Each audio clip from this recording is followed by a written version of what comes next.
Assalamualaikum warahmatullahi wabarakatuh.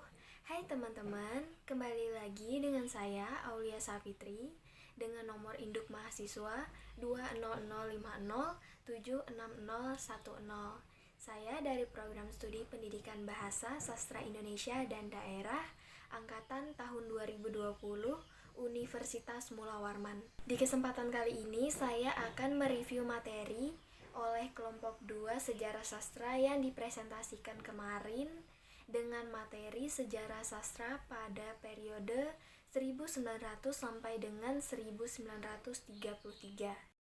Berikut materi yang akan saya review pada hari ini. Yang pertama, bacaan liar dan komisi for the False Lecture atau Balai Pustaka. Yang kedua, sajak-sajak Muhammad Yamin dan Rustam Effendi. Yang ketiga, Balai Pustaka dan roman-romannya. Dan yang terakhir, Sanusi Pane 1095 sampai dengan 1968. Baik, masuk ke materi yang pertama, yaitu bacaan liar dan komisi for the Fourth Lecture atau Balai Pustaka. Istilah bacaan liar sendiri diucapkan pertama kali oleh Rinckes pada tahun 1914, yaitu tulisan-tulisan kaum pergerakan yang bisa berupa novel, roman, artikel, maupun buku pemikiran. Bagi kaum pergerakan, bacaan merupakan alat penyampaian mereka dari orang-orang atau organisasi-organisasi kepada kaum kromo. Sejarah sastra Indonesia sendiri diawali dengan berdirinya Komisi for the Fourth Lecture atau disebut dengan Balai Pustaka. Komisi ini pada awalnya dibentuk untuk menanggulangi bacaan liar yang beredar di masyarakat, baik dalam bentuk surat kabar maupun tulisan-tulisan yang dapat membahayakan pemerintah kolonial Belanda. Dan pada masa ini, sastra Indonesia disebut dengan sastra masa kebangkitan, yaitu pada tahun 1920-an. Baik, masuk ke materi yang kedua, yaitu sajak-sajak Muhammad Yamin dan Rustam Effendi. Beberapa peninjau sastra mengatakan bahwa Muhammad Yamin adalah pemula penyair dalam hasanah sastra Indonesia modern. Muhammad Yamin setelah dewasa dan matang, dia terjun ke gelanggang politik dan tidak menciptakan karya lagi, karena ia ingin membantu memerdekakan kemerdekaan Indonesia pada saat itu. Baik, selanjutnya yaitu Rustam Effendi. Rustam Effendi ini bekerja sebagai guru dan tak lama kemudian dia meninggalkannya dan lalu terjun ke dunia politik dan kebudayaan. Setelah adanya suatu peristiwa pada tahun 1926 sampai dengan 1927, yaitu peristiwa pemberontakan PKI yang disulungkan gagal akibat ditumpas oleh polisi Belanda DNKNIL. Dia meninggalkan Indonesia dan pergi ke Belanda pada waktu itu. Baik, masuk ke materi yang ketiga, yaitu Balai Pustaka dan roman-romannya.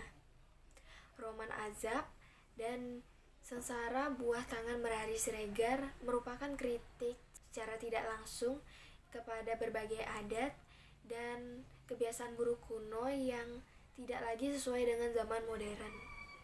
Nah, dalam persoalan pemilihan jodoh dan campur tangan orang tua dalam pernikahan anaknya, terdapat pula dalam roman lain terbitan Balai Pustaka, misalnya roman berjudul Karam Dalam Gelombang Percintaan 1926 Buah Tangan Kejora.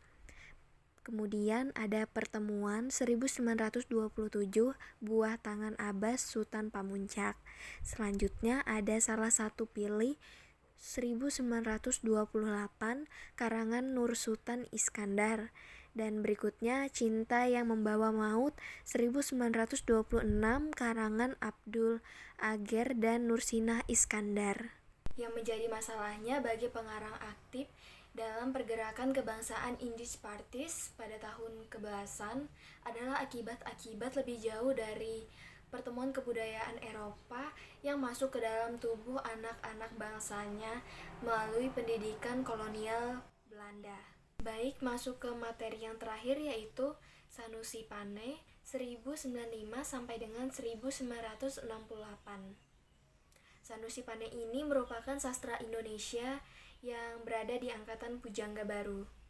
Sanusi Pane ini pernah mengunjungi India dan pada saat kunjungannya ke India ini sangat mewarnai pandangan kesusastraannya. Berikut karya-karya Sanusi Pane yang terkenal diantaranya adalah sebagai berikut. Yang pertama, Pancaran Cinta dan Prosa Berirama pada tahun 1926. Yang kedua, Puspa Mega dan Kumpulan Sajak pada tahun 1927. Yang ketiga, Airlangga, drama dalam bahasa Belanda pada tahun 1928. Yang keempat, Inzem Kardelet, drama dalam bahasa Belanda pada tahun 1929. Yang kelima, Madah Kelana dan Kumpulan Sajak yang diterbitkan oleh Balai Pustaka pada tahun 1931. Yang keenam, Naskah Drama Kertajaya pada tahun 1932. Yang ketujuh, Naskah Drama Sadayakala Ning Majapahit pada tahun 1933. Dan yang terakhir, Naskah Drama Manusia Baru yang diterbitkan oleh Balai Pustaka pada tahun 1940. Tiada siapapun di antara kedua pihak yang berhak mencaci maki pihak lainnya. Oleh karena dengan demikian berarti bahwa kita menghormati jiwa suatu bangsa yang sedang menunjukkan sikapnya. Dikutip dari Nasionalisme Jong Batak pada bulan Januari tahun 1926. Sebagai penutup materi pada review kali ini, saya akan memberi kesimpulan, yaitu sejarah sastra adalah cabang ilmu sastra yang menyelidiki perkembangan cipta sastra dari awal pertumbuhannya sampai dengan perkembangannya sekarang. Untuk menyadarkan masyarakat bahwa bangsa Indonesia dijajah, mereka membuat surat-surat kabar agar para priayi yang hobi membaca dan lainnya dapat menyampaikan pesan kepada masyarakat yang belum dapat membaca oleh pembodohan yang dilakukan orang Belanda.